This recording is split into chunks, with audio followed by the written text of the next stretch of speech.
ሁላችሁንም ሰላም ብያለሁ። እነሆ በዛሬው ዕለትም አዳዲስ መረጃዎች አሁን የደረሱን ስላሉ እነሱን ባጭሩ አሰማችኋለሁ ማለት ነው። ተመልካቾቻችን፣ አድማጮቻችን እንደተለመደው የገባችሁ ላይክ በማድረግ ሌሎችን ወዳጆቻችንን ጋብዟቸው። ላይክ የሚለውን በመጫን ማለት ነው። እናንተ ስትጫኑ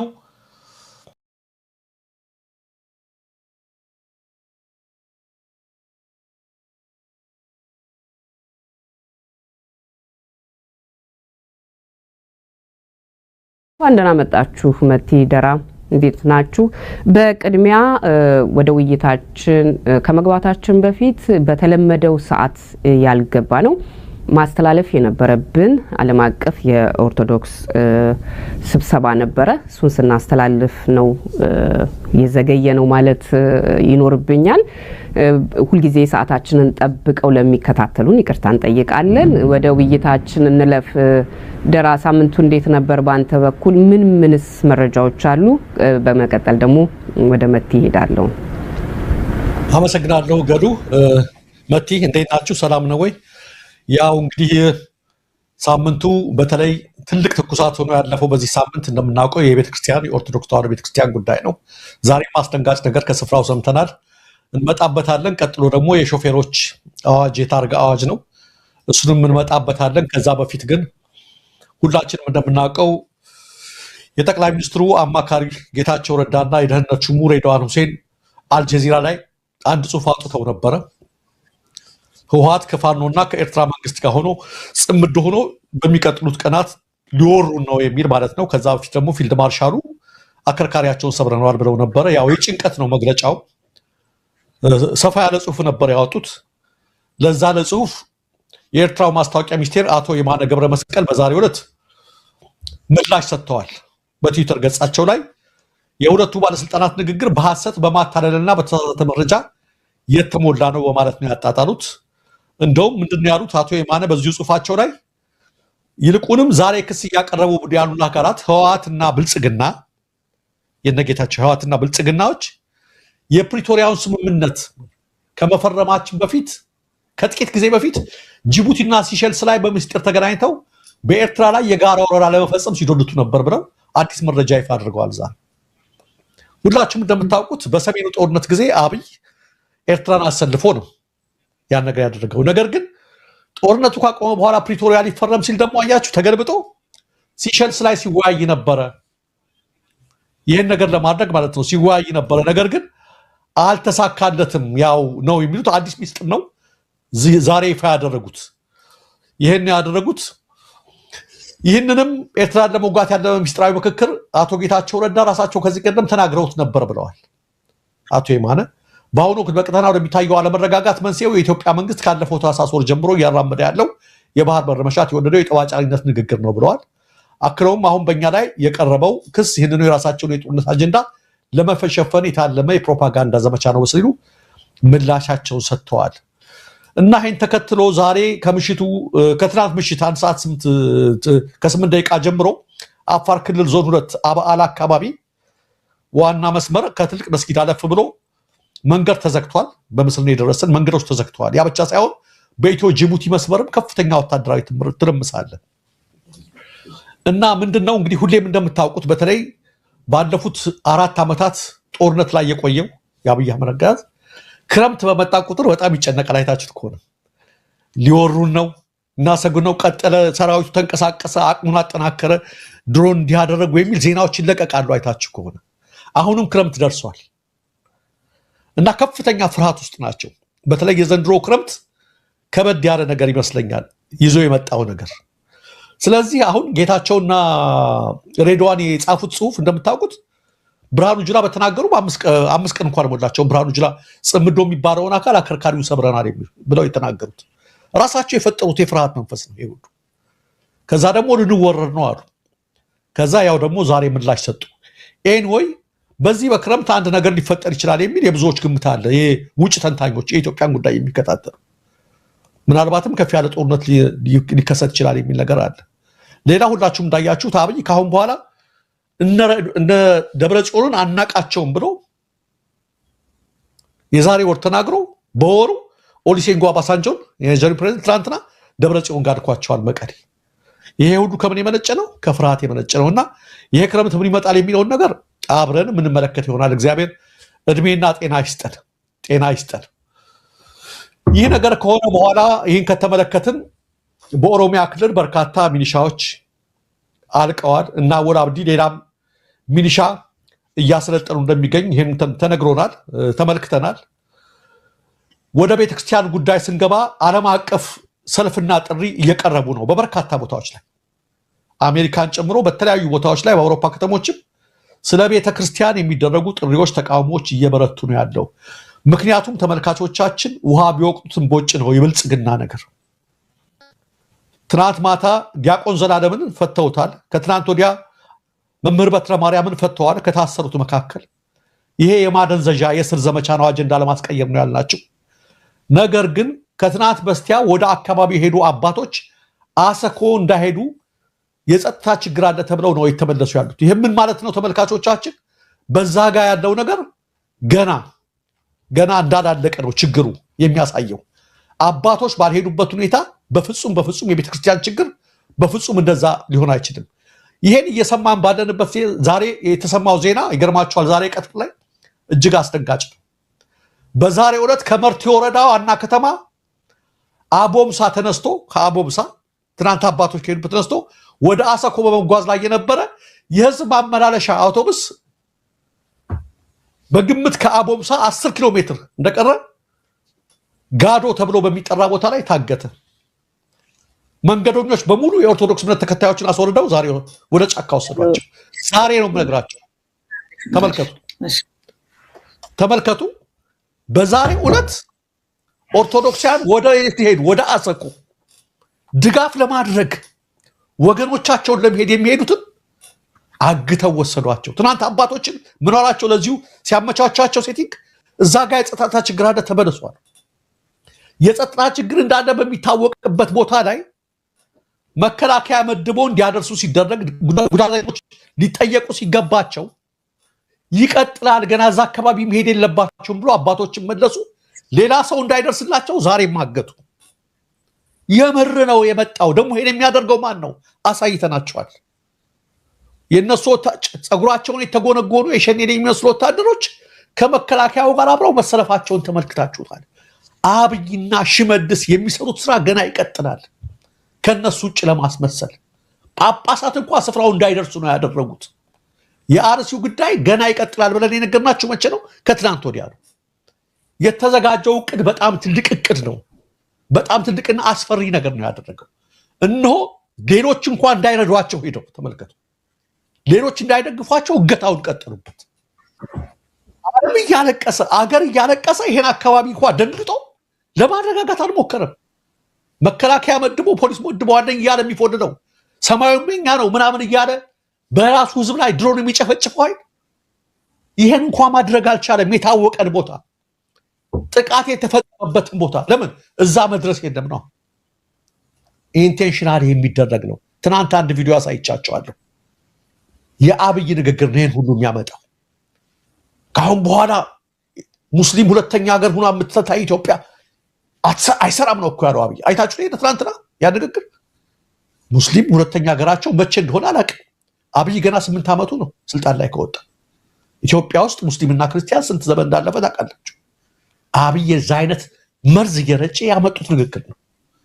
ይኸውላችሁ እንኳን ጩኸትና ሊደነግጡ እንኳን ለተቃውሞ ሊደነግጡ እንኳን ደንግጦ እዛ አካባቢ ያሰማርተው ጸጥታ ሊያስከብር ምን ታመጣላችሁ የሚመስል አባቶችን ቦታው እንዳይደርሱ መለሷቸው። አሁን ደግሞ ሊረዱ የሄዱትን ሰዎች ሁሉ መርጠው አገቷቸው።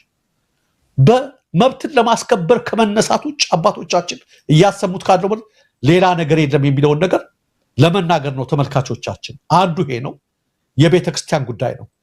ሌላው የታርጋው ጉዳይ ነው። ተመልካቾቻችን አዲሱን ታርጋ ለማስለጠፍ የቤት መኪናና የንግድ መኪና እስከ 59 እና 56 ሺህ ብር ክፈሉ መባላቸውን አስመልክቶ ሾፌሮች እያሳያችሁት ያላችሁት የመብት ማስከበር እንቅስቃሴ በጣም የሚደነቅ ነው ብያቸዋለሁ። በጣም የሚከበር ነው። እስካሁን ድረስ አከፍልም ብላችኋል። ቅድም የሾፌሮች አንደበት ከ900 ብር ብቻ በላይ አንከፍልም ብለዋል። ይህንን የታርጋ ጉዳይ በተመለከተ መሰረት ሚዲያ ያወጣው ሰነድ አስደንጋጭ ነው። በጣም አስደንጋጭ ሰነድ ነው የወጣው። ሁሌም እንዲህ አይነት ነገር ሲደረግ ከጀርባው ምን አለ? ሙስና አለ። ርዕሱ ምንድን ነበር የሚለው? አዳዲስ የሰሌዳ ታርጋዎችን ለማምረት ከመንግስት ጋር የ12.12 ቢሊዮን ብር ግዙፉን የተፈራረመው የግል ድርጅት ማን ነው? ሁሌም ከእንዲህ አይነት ኮረፕሽን አለ ተመልካቾች። 12 ቢሊዮን ብር ነው ውል የተሰጠው። ማን ለሚባል ኢትራክ ሞተር ማኑፋክቸሪንግ ፕራይቬት ሊሚትድ ካምፓኒ ለተባለ የግል ድርጅት 12 ቢሊዮን። ይህ ኩባንያ ይላል ሰነዱ ላይ ያገኘው በዘርፉ ምንም አይነት የተረጋገጠ የስራ ልምድ የለውም። ይህ ሳያንስ መንግስት ለአንድ ነጠላ የሰሌዳ ታርጋ እስከ 60 ሺህ ብር የሚደርስ የግዢ ዋጋ ነው የፈቀደው ለሱ ውል የተባባለው ለአንዱ ማለት ነው። ይህ መፍቀዱ አነጋጋሪ ሆኗል። ይህ በግዢ ወቅት የተመዘገበው የተጋነነ ዋጋ በቀጥታ ወደ ተጠቃሚው ማህበረሰብ እንዲሻገር መደረጉ ደግሞ ቅሬታውን ይበልጥ አጉልቶታል ይላል። ይህ ኩባንያ ምንም አላደረገም። አንዳንድ የዘርፉ ባለሙያዎች እንደሚሉት በቻይና የጅምላ ሽያጭ ገበያ የአንድ ሰሌዳ ዋጋ የአንድ ታርጋ ከ3 እስከ $5 በኢትዮጵያ በአሁኑ ምንዛሬ ከ500 እስከ 800 ብር የማይበልጥ ሲሆን በጥራት ወደ ሀገር ውስጥ ለማስገባት ከአቅርቦት ወጪ ጋር ከ500 ብር በላይ አይጠይቅም አንዱ ታርጋ። ምርቱም በሀገር ውስጥ ለማምረት ቢታሰብ ወጪው በሀገር ውስጥ ደግሞ ሲመረት 600 ብር አካባቢ የሚጠጋ ሲሆን በጨረታው ላይ የተሳተፉ አንዳንድ አካላት ይሄን ታርጋውን ለማቅረብ የተሳተፉ የብረት ፋብሪካዎች ሀገር በቀል እስከ 800 ብር ድረስ ዝቅተኛ ዋጋ አቅርበዋል ለአንድ ታርጋ። ቢያቀርቡም ሳይደመጡ ጨረታቸው ውድቅ ተደረገባቸው። በይፋዊ ጨረታ 800 ብር እናቀርባለን አሉ። ግን ሙስና ስለታሰበ ዞር በሉ ተባሉ። የጉምሩክ ባለስልጣናት እንኳን ሳይቀሩ እነዚህ የቀላል ሰሌዳ ታርጋዎች ከውጭ ሀገር ተመርተው መግባታቸው አስገርቧቸዋል ሲገልጹ። ደግሞ ተመልከቱ፣ ኢትዮጵያ ተሽከርካሪ ሰሌዳ ማምረት እጅግ የላቀ ቴክኖሎጂ የሚጠይቀውን የፓስፖርት ህትመት እንኳን ራሷ አቅም እያመረተች ነው ሰዓት። በዚህ ወቅት ከ80 ዓመታት በላይ የሀገር ውስጥ የማምረት ልምድ ያለውን 80 ዓመት ኢትዮጵያ ውስጥ ታርጋ ሲመረት ቀላል ነው፣ ላሜራ ነው፣ ብረት ነው፣ የሚጻፍ ነው።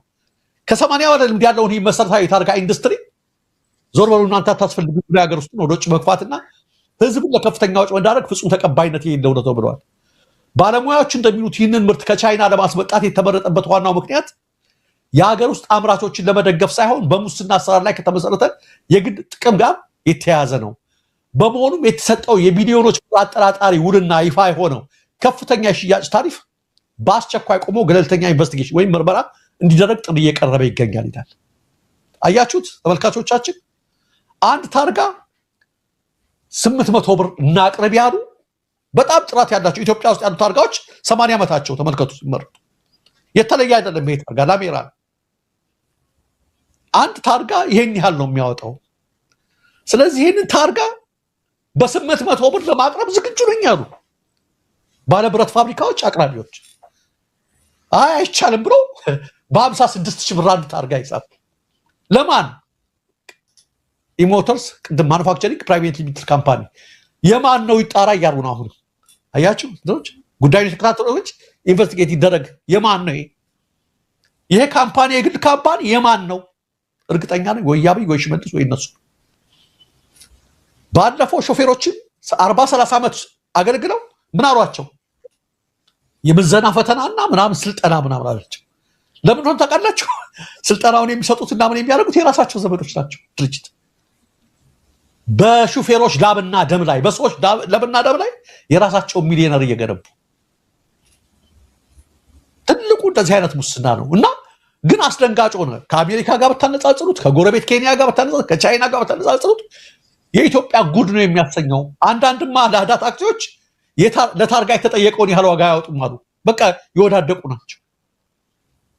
ጭካኔ፣ ስጋን የመክፈፍ ያህል ቅድሞች ላይ እጅግ በጣም አደገኛ ሙስና ማለት ነው።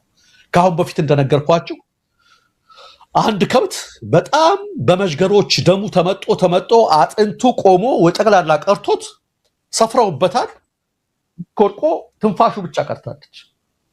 እንደው እንደ ኢትዮጵያ ወሰዱት። ይሄን በመንገድ የሚያልፍ ሰው አየውና እስኪ እንደው ቢያንስ መዥገሮቹ ላልሳለ ብሎ ሲጀምር ሰውነት ነው ተዋትን ካብኛል ያ ይከሳ ሊሞት ስለምን ቢያንስ እነዚህ በልተው ጠግበዋል፣ ደም ይመጣውኛል። ጥግብ ብሏል።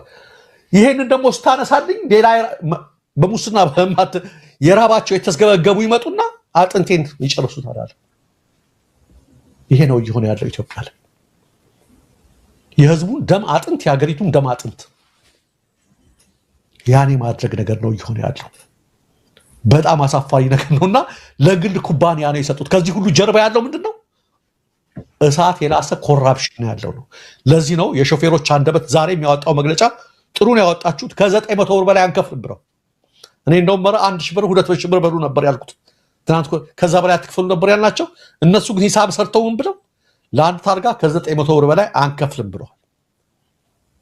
በዚህ አቋማችሁ ስትጸኑ፣ በዚህ አቋማችሁ ጠንካራ አቋም ስታሳዩ ነገ ጧት ትከበራላችሁ። ነገ ጧት ሌላ ነገር አይጭንባችሁም። ትናንት ተናግሬዋለሁ። ይሄን አቋማችሁን ትታችሁ ግን ይሄን ተፍረክርካችሁን ትካላችሁ ነገ ጧት ትናንት እንዳልኳችሁ ለተራመዳችሁበት በእግራችሁ ክፈሉ ልትባሉ ትችላላችሁ። በነዳጅ በኮቴ እያሉ የሚያሰቃዩአችሁ አቅማችሁን ስላላሳያችሁ ነው። ስለዚህ የተሽከርካሪ ባለ ንብረቶች ከ900 ብር በላይ አንከፍልም በያዛችሁት አቋም እስካሁን ድረስ መጽናታችሁ መልካም ነው። እስከ መጨረሻ ድረስ መጽናት አለባችሁ። የማንንም እናንተ በእናንተ ደምና ላብ ላይ ባለሀብት የምታደርጉበት ምክንያት የለም። ትልቅ ሙስና እየተፈጸመ ነው። በአገር ስም የተለያየ ነገር እየተደረገ ነው። ተመልካቾቻችን ሌሎችም መረጃዎች፣ ወቅታዊ መረጃዎች አሁን እየደረሱ ነው። ነገር ግን ብዙ ሰዓት እንዳልይዝ ቀስ እያልን ደግሞ አልፎ አልፎ በየመካከሉ የቀሩትን እናሰማለን። ገሊላ ለአሁኑ ይሄ ይበቃኛል። አመሰግናለሁ ደረጀ። መቲ ባንቺ በኩልስ ምን አለ? ምን መረጃ አለ? አመሰግናለሁ። ያው እኔና ደሬ ብዙን ሳምንቱን ሙሉ ጧት ብዙ መረጃዎች እናቀርባለን። አንዳንዶቹም እያደጉ የመጡ በዛ ጉዳይ ላይ ያሉ ጉዳዮች ናቸው። አንዳንዶቹ አዳዲስ ሊሆኑ ይችላሉ።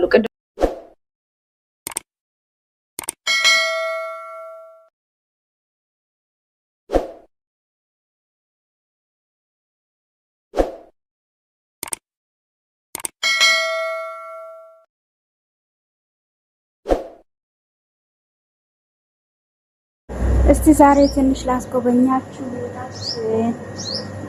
እንዴት እንደሚያምር ቤታችን አላለችም። እንዴ የአረቦችን ቤት ነው። ያምራል። ይሄ አስፋልት ነው። ይሄ ደግሞ መዝራቸው ነው።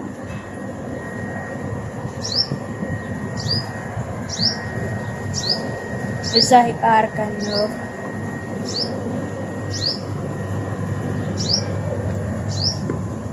ዛሬ ደግሞ ምሳ ምን እንደምሰራ አሳያችኋለሁ። እንግዲህ እዚህ ጋር ሩዝ አዘጋጅቻለሁ። ድንች ስጋ ነው ብሰራው ማለት ነው። ቲማቲም ነው ይሄኛው። እዚህ ደግሞ ዶሮ አዘጋጅቻለሁ። ስጋ ማይበላ ሰው ማለት ነው። እዚህ ስጋዬን ከፍሬዘር አውጥቼ እንደዚህ አዘጋጅቻለሁ ማለት ነው። ማሻአላ ተባረካላ። እንግዲህ ስጋ እንደዚህ ስጋ በተወደደበት ዘመን ላይ በሉት እንግዲህ ስጋ ተወዷል። አሁን ዶሮ ያው ስጋ ለማይበላ ሰው ነው። እዚህ ቲማቲማችን ተዘጋጅቷል። እንሊጣለን። ድንቹ፣ ሩዙ፣ ሻይ የሚፈልጉ ሰዎች ደግሞ ካላችሁ ኑ ሻይ ጠጡ።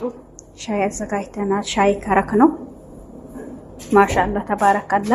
እና በቅንነት እስቲ ቪዲዮን ላይክ አርጉ፣ ሼር አርጉ፣ ሰብስክራይብ አርጉ እላችኋለሁ። እወዳችኋለሁ ቤተሰቦቼ። አንዳንዴ ቅንነት ለራስ ነው ማለት ነው። በቅንነት ላይክ እና ሼር አርጉ። እሺ እወዳችኋለሁ። እዚህ ደግሞ ሰላጣ እንግዲህ ተዘጋጅቷል። ይሄ ጅርጅር ነው።